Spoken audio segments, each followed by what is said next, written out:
Finally বেরিয়ে পড়লাম এই মেলাটা দেখার জন্য। কোথায় মেলা, কিসের মেলা, দাঁড়াও বলছি, ভিডিওটা শেষ পর্যন্ত দেখতে থাকো।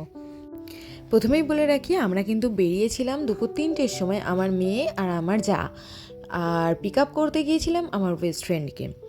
তো ওকে ওখান থেকে পিক আপ করে বেরোতে 5:30 বেরিয়ে গেছিলো, কারণ ওর একটু কাজ পড়ে গিয়েছিল। ওখানেই দাঁড়িয়ে আড্ডা মারছিলাম, তারপরে ওকে পিক আপ করে বেরিয়ে গেছিলো মেলার দিকে। মেলাটা ছিল নিউ টাউনে, কলকাতার সবচেয়ে বড় হস্তশিল্প মেলা। আর যেখানে তোমরা 20 টাকা থেকে 50 টাকা, কেন 100 টাকা প্রোডাক্ট থেকে শুরু করে হাতের অনেক ধরনের জিনিসপত্র আছে যেগুলো তোমরা কিনতে পারবে, হাতে বানানো অবশ্যই। আর এই যে চুড়িগুলো দেখছো, এগুলো কিন্তু 60 টাকায় 6টা, আর কোথাও 100 টাকায় 6টা। অবশ্যই বার্গেনিং করে কিনবে, মেলা মানেই কিন্তু বার্গেনিং করে কিনতে হবে। আর এখানে কিন্তু এত সুন্দর সুন্দর হ্যান্ডক্রাফটের জিনিস পাওয়া যায়। আমরা তো অনেক কিছু কিনেছি, কিন্তু কোনো কিছুই দেখানো সম্ভব না এই ভিডিওতে।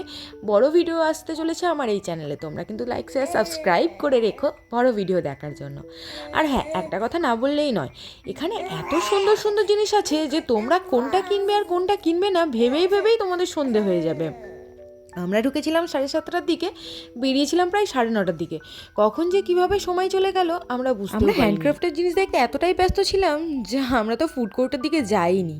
যাই হোক, তোমরা গেলে অবশ্যই হাতে অনেকটা সময় নিয়ে যেও, চেষ্টা করো 1টা থেকে 2টোর মধ্যে ঢুকে যাওয়ার, তাহলে ফুড কোর্ট থেকে হ্যান্ডক্রাফট সবই দেখতে পাবে, ভালোভাবে থেকে খেয়েও ঘুরে আসতে পারবে। তো আজকের ভিডিওটা এতটুকুই, আজকের মতো টাটা।